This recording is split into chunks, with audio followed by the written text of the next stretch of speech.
Programme लिखने से पहले हम लोग को 1-2 चीज़ और कंप्लीट करनी होगी। जल्दी से उसको कंप्लीट कर लेते हैं, फिर हम अपना पहला प्रोग्राम लिखेंगे, ठीक है? तो हम लोगों ने स्टार्टिंग में एक चीज़ पढ़ी थी कि जो मशीन होता है उसके लिए प्रोग्रामिंग लैंग्वेजेस बनाई गई, राइट? और एक लैंग्वेज थी हाई लेवल लैंग्वेज जो ह्यूमन के लिए बनाई गई थी, जिसमें कोई भी ह्यूमन कोई भी प्रोग्राम राइट कर सके या रीड कर सके, जो उसके लिए ईज़ी हो। अगर आप देखना चाहें तो इस स्लाइड में हम लोगों ने यहाँ मेंशन कर रखा है हाई लेवल लैंग्वेज। और हाई लेवल लैंग्वेज में टाइप्स कौन-कौन से थे? आप जावा के थ्रू लिख सकते हैं, पाइथन के थ्रू, सी प्लस प्लस के थ्रू, जावास्क्रिप्ट के थ्रू। ओके, तो हमारी जो प्लेलिस्ट है, क्योंकि हम जावा एज़ अ प्रोग्रामिंग लैंग्वेज अभी यूज़ करेंगे, आगे जाके हम इसे डेवलपमेंट के लिए भी यूज़ करेंगे। इसलिए हम जावा पढ़ेंगे, okay? Basically high level language जो ह्यूमन रीड राइट कर सके, और जावा के थ्रू हम प्रोग्राम लिखने वाले हैं, ओके? और ये मशीन कैसे रीड करेगा? मशीन कैसे करेगा रीड? हम इसे कंपाइलर पे लिखेंगे और कंपाइलर हमारे कोड को जो भी हमने जावा में लिखा है, उसको कन्वर्ट कर देगा बाइनरी लैंग्वेज में, मशीन उसको अंडरस्टैंड करेगा और हमें रिजल्ट देगा। ओके, फिर हम उसे रीड करेंगे फिर से जावा में। This is the whole flow. Okay, अभी हम लोग देखते हैं कि जावा में जो हमने वेरिएबल पढ़ा, डेटा टाइप पढ़ा, ये सब चीज़ें हम कैसे डिफाइन करते हैं, कैसे लिखते हैं, क्योंकि सबका पैटर्न होता है। जैसे हम इंग्लिश में कुछ लिखते हैं तो हमें अलग टाइप से लिखना पड़ता है। जैसे मुझे अपना नाम ही बोलना है तो बोलूँगा माय नेम इज़ अमन, और हिंदी में वो चीज़ मेरा नाम अमन है, राइट? इसलिए जावा भी एक लैंग्वेज है, तो इसके भी अपना एक तरीका है लिखने का। तो हम कैसे वेरिएबल को डिफाइन कर सकते हैं, कैसे डेटा को स्टोर कर सकते हैं, कैसे डेटा टाइप को यूज़ करना है, सारी चीज़ें हम लोग देखने वाले हैं जावा के थ्रू। जावा क्या है? Is a programming language, okay? जो ह्यूमन रीडेबल और अंडरस्टैंडेबल है। तो इसके अंदर हम अगर हम डेटा टाइप्स देख लेते हैं। डेटा टाइप्स हमारे 2 टाइप्स के होते हैं, प्रिमिटिव डेटा टाइप और रेफरेंस डेटा टाइप। मैं बहुत ज़्यादा डीप में नहीं जाऊँगा, लेकिन थोड़ा ऊपर से देख लेते हैं। प्रिमिटिव डेटा टाइप क्या होता है? ये डेटा टाइप पहले से ही जावा लैंग्वेज में डिफाइंड है, ओके? जो हमारा पहला टाइप डेटा टाइप है, वो है, ये आप अगर देखें, इंटीजर को स्टोर करने। इंटीजर मतलब क्या? मैंने एक चीज़ आपको कही थी कि नंबर, जैसे एक हमारा नंबर डेटा टाइप हुआ कि मतलब एक वेरिएबल हमने डिफाइन किया। अगर आप इसको ही देखें इसको, तो हमारा एज क्या है? एज हमारा वेरिएबल है, उसका डेटा टाइप था नंबर, राइट? अब ये जो नंबर है ना, ये नंबर के अंदर बहुत सारे डेटा टाइप्स आते हैं। इसके आप ये समझ सकते हैं सब डेटा टाइप्स हैं। सब डेटा टाइप्स हमने कैसे डिफाइन किया है? मतलब बेसिकली रेंज है। जैसे मेरा ये वेरिएबल, ओके, अब एज की भी तो कोई रेंज होगी ना। एज में मैं नहीं लिख सकता 500 ईयर्स, राइट? अगर मैं ह्यूमन की एज रखूँ तो उसमें 500 ईयर्स ले सकते हैं? नहीं ले सकते, राइट? तो हम क्या कर सकते हैं, एक वेरिएबल है, हमने उसको रेस्ट्रिक्ट किया कि यार इसमें मैं एक नंबर ही डाल सकता हूँ। अब नंबर की रेंज को भी रेस्ट्रिक्ट कर सकते हैं हम लोग, कैसे? उसके सब डेटा टाइप्स यूज़ करके। अब जो बाइट है, अगर आपने बोल दिया कि मेरा बाइट डेटा टाइप है, ओके, और ये मेरा वेरिएबल है, तो आप इसमें पता है जो नंबर रख सकते हो वो इसी रेंज के रख सकते हो, -128 से 127। इससे ज़्यादा कोई नंबर नहीं रख सकते, स्टोर नहीं कर सकते बेसिकली इसमें, इस कंटेनर में, इस वेरिएबल में। क्यों? क्योंकि आपने डिफाइन कर दिया इस वेरिएबल का जो कैपेसिटी है वो इसी रेंज की वैल्यू को होल्ड करेगा, ओके? ऐसे ही आप अगर इधर हमारा साइड में देखें, तो नंबर में हमारे कौन-कौन से हैं? बाइट, बाइट का रेंज ये रहा, ओके? फिर कौन सा है? फिर शॉर्ट, शॉर्ट का रेंज ये रहा, ओके? फिर एक आता है इंटीजर। नॉर्मली हम लोग इंटीजर यूज़ करते हुए इंटीजर यूज़ करेंगे क्योंकि इसका रेंज बहुत बड़ा है, -2 बिलियन से, मतलब नेगेटिव वैल्यू 2 बिलियन से पॉजिटिव 2 बिलियन, और लॉन्ग उससे भी बड़े नंबर के लिए, ओके? 2 और होते हैं फ्लोटिंग टाइप। सपोज़ आप डेसिमल वैल्यू डिफाइन करना चाहते हैं, ओके? कि जैसे आपने आपने बोला कि जो मेरी हाइट है वो 172 पॉइंट पॉइंट 172.3 है। ये जो डेसिमल वैल्यू है ना, अगर आप ऐसे वैल्यू स्टोर करना चाहते हो तो उसके लिए हम क्या यूज़ करते हैं? फ्लोट या डबल। फ्लोट उसके लिए जिसमें लेस प्रिसीजन हो, मतलब ये जो पॉइंट है इसके बाद कम हमारी डिजिट्स हो, ओके? और अगर आप ज़्यादा डिजिट्स को दिखाना चाहते हैं तो उसके लिए हम डबल स्टोर करेंगे। बहुत ज़्यादा कॉम्प्लेक्स नहीं है, आप बस देखते जाइए, 1-2 प्रोग्राम लिखेंगे, आप सीख जाएँगे।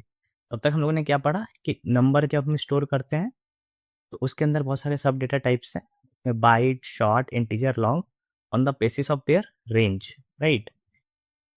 ओके। अब नाउ फ्लोटिंग टाइप्स में अगर कोई भी हमें डेसिमल वैल्यूज़ रखनी है, सपोज़ पॉइंट के बाद, तो हम लोग on the basis of precision, float के लिए अगर लेस प्रिसिजन है, डबल के लिए बड़ी है। एक और डेटा टाइप आता है हमारा बुलियन। बुलियन में सिर्फ हम येस और नो स्टोर कर सकते हैं। इसका मतलब ट्रू या फॉल्स। ओके। जैसे आपने यहाँ पर लिखा कि आपने यहाँ डिफाइन किया जो डेटा टाइप है बुलियन है। ओके। आपने बोला tell me your answer, tell me. तो वो सिर्फ या तो ट्रू बोल सकता है या फॉल्स बोल सकता है। इसका मतलब आप ये समझ लो, ये जो हमारा डेटा टाइप है वो सिर्फ दो ही वैल्यू होल्ड कर सकता है। जैसे कैसे हम लोगों ने, अगर आपने ऊपर यहाँ देखा हो, जैसे इंटीजर की रेंज थी, ऐसे ही इस डेटा टाइप की रेंज है कि इस डेटा टाइप में सिर्फ हम लोग ट्रू या फॉल्स ही रख सकते हैं। अब कैरेक्टर आता है। कैरेक्टर में हम लोग क्या क्या रख सकते हैं? कोई भी सिंगल वैल्यू जिसको हम सिंगल कोट से कवर करेंगे, जैसे A B C, capital A capital B. Okay. और भी कैरेक्टर होते हैं जैसे करली ब्रेसिस, स्क्वायर ब्रेसिस, कॉलन, जितने हमारे कीवर्ड में होते हैं। तो जो सिंगल कैरेक्टर होता है ना, हम उसको कहते हैं सिंगल अल्फाबेट हो रहा है, single character with single quotes. Okay. Basically हम क्या कर रहे हैं, अगर आप ठीक से देखो तो हमने डेटा टाइप्स बनाए हैं कंटेनर के लिए, कि कंटेनर सिर्फ इस टाइप का वैल्यू होल्ड कर सकता है, राइट? क्योंकि डेटा बहुत टाइप का हो सकता है, इसलिए ये इतना कॉम्प्लेक्स नहीं है। अभी आपको लग रहा है, आप धीरे धीरे देखोगे कि बहुत ईजी हो गया है। ओके। हम लोगों ने ये पढ़ लिया। आपने देखा कि हम अब नंबर स्टोर कर पा रहे हैं, उनकी ये रेंज है। हम डेसिमल वैल्यू इरेज कर स्टोर कर पा रहे हैं, फिर बुलियन वैल्यू हो गया, कैरेक्टर भी सिंगल। What about text? हम लोगों ने टेक्स्ट के बारे में पढ़ा था। टेक्स्ट के लिए एक रेफरेंस डेटा टाइप होता है। ओके। अब अभी के लिए सिर्फ इतना समझ लीजिए, स्ट्रिंग एक डेटा टाइप होता है। आप इतना समझ लिए, स्ट्रिंग। ओके। अगर आपको कोई भी डेटा स्टोर करना है तो आपके वेरिएबल का डेटा टाइप क्या होना चाहिए? इसको हम ले लेते हैं सपोज नेम। डेटा टाइप क्या होना चाहिए? स्ट्रिंग। तभी आप उसमें क्या स्टोर कर पाओगे?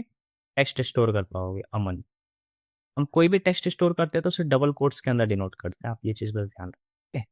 This is my variable and this is my data type, and we are allowing this variable to store string values. string मतलब क्या? बेसिकली टेक्स्ट वैल्यूज आप स्टोर कर सकते हो। ओके। अगर आपको टेक्स्ट स्टोर करना है किसी वेरिएबल में, आपको उसका डेटा टाइप क्या देना पड़ेगा? स्ट्रिंग। ओके। तो कभी भी डेटा को स्टोर करना है तो हमें क्या करना पड़ता है? हमने पहले कंटेनर मतलब वेरिएबल का नाम दिया, उसको डेटा टाइप बताया कि कंटेनर किस टाइप का डेटा स्टोर कर सकता है, और ऐसे हम डेटा स्टोर कर। This is the actual flow. Okay. I think this is clear. चलो अब नेक्स्ट चीज में चलते हैं। So far we have learned about how to store integer, right? This is for integer. और उसके बहुत सारे टाइप्स थे। फिर फ्लोटिंग, डेसिमल वैल्यूज, कैरेक्टर के लिए देख लिया। अभी हमने टेक्स्ट के लिए भी देख लिया करंट में, that is string, right? Interesting. This okay. अगर टेक्स्ट स्टोर करना है तो आपको ऐसे डिफाइन करना। अब हम लोग प्रोग्राम लिखते हैं। चलिए, सबसे पहले हम लोग क्या करेंगे? सबसे पहले हम लोग कंपाइलर खोलेंगे, क्योंकि हमने स्टार्टिंग में क्या पढ़ा था कि हम लोग कोई भी प्रोग्राम कंपाइलर पे लिखेंगे जो आपके किसी भी प्रोग्राम को कन्वर्ट कर देगा from high level to low level language, और आपको आउटपुट दे देगा। ओके। यहाँ पर एक छोटी सी ध्यान देने वाली चीज है। अब जावा एक लैंग्वेज है। आप अभी ये मत सोचो कि यार ये तो बहुत कॉम्प्लेक्स लग रहा है। आप सीधा ऑनलाइन जावा कंपाइलर खोलो और देखो, और इसके अंदर आपको कोड लिखना है अभी। और बाकी जो रेस्ट ऑफ द चीजें हैं वो सब हम बाद में देखेंगे, क्योंकि अभी मैं चीज़ों को कॉम्प्लेक्स नहीं बनाना चाहता। हम लोग एक पूरा प्रोसेस फॉलो कर रहे हैं स्टेप बाय स्टेप। ओके। तो देखेंगे अभी जो ये लाइन है, इसका मीनिंग समझना ईजी है, टफ नहीं है। एक बार आप समझ जाओगे तो बहुत ईजी लगेगा आपको। अभी क्या है, अगर हमें जावा में कुछ प्रिंट कराना होता है तो उसके लिए हमें क्या लिखना पड़ता है? सिस्टम डॉट की सिस्टम, इसको प्रिंट करो। इसको प्रिंट करो जो भी मैं डबल कोट्स में दे रहा हूँ। अगर आपको कोई value as it is print करानी है तो आप उसको डबल कोट्स में दे दो। क्यों? क्योंकि किसी वेरिएबल के अंदर नहीं है स्टोर, राइट? अब आप इतना समझो कि आपको कुछ प्रिंट कराना है तो आप डबल कोट्स में दोगे तो एज इट इज प्रिंट हो जाएगा। आपको जावा में अगर कुछ भी प्रिंट कराना होता है तो आपको क्या लाइन यूज करना पड़ेगा? System dot out dot print L N, और आपको जो भी प्रिंट कराना है आप यहाँ देख सकते हो। ओके। चलो इसको चेंज करते हैं। ये डबल कोट्स में है ना, हम लोग लिखते हैं यहाँ hello my first Java program. इसको रन करते हैं यहाँ से। आप यहाँ आउटपुट देख सकते हैं, hello my first Java program. इसका मतलब प्रिंट करने के लिए क्या यूज़ करना पड़ता है, एक प्रिंट स्टेटमेंट का लाइन है, क्योंकि ये हमारी लैंग्वेज है जावा लैंग्वेज, तो हमें कुछ ना कुछ तो स्टोर करना पड़ेगा। ओके, चलो अब हम लोगों ने जो पढ़ा था डेटा टाइप्स वेरिएबल वो सब कुछ देखते हैं।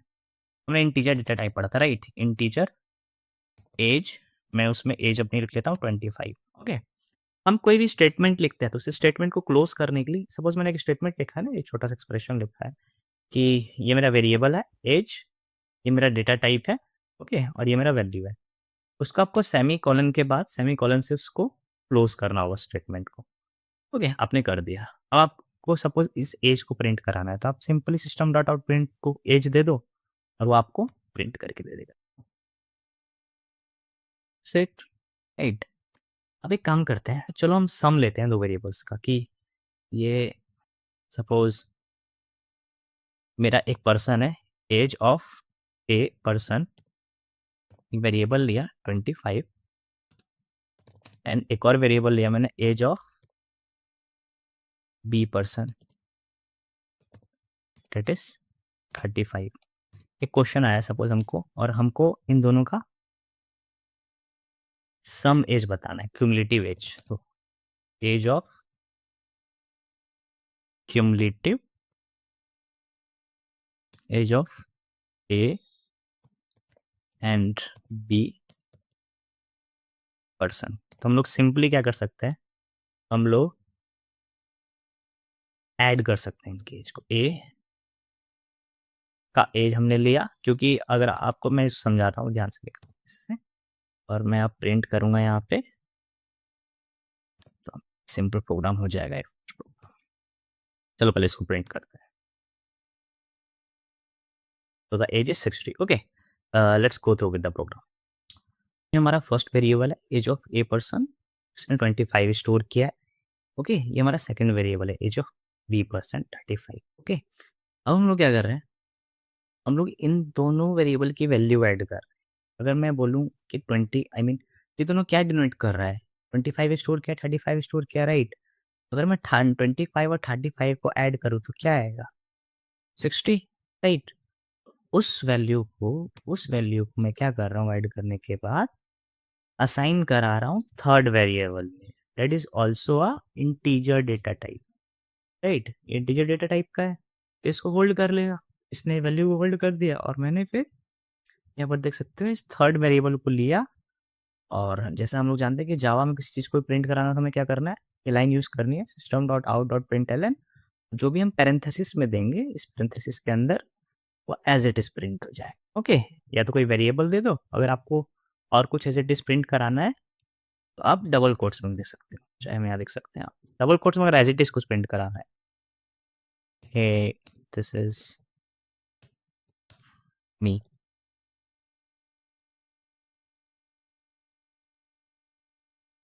देखो फर्स्ट लाइन में हमारा जो एज है इस वेरिएबल का वो प्रिंट हो गया, राइट? मतलब जो भी इसकी वैल्यू थी प्रिंट हो गई 60, एंड सेकंड लाइन में एज इट इज कुछ प्रिंट करना था और डबल कोट्स में हमने दे दिया हे दिस इज मी।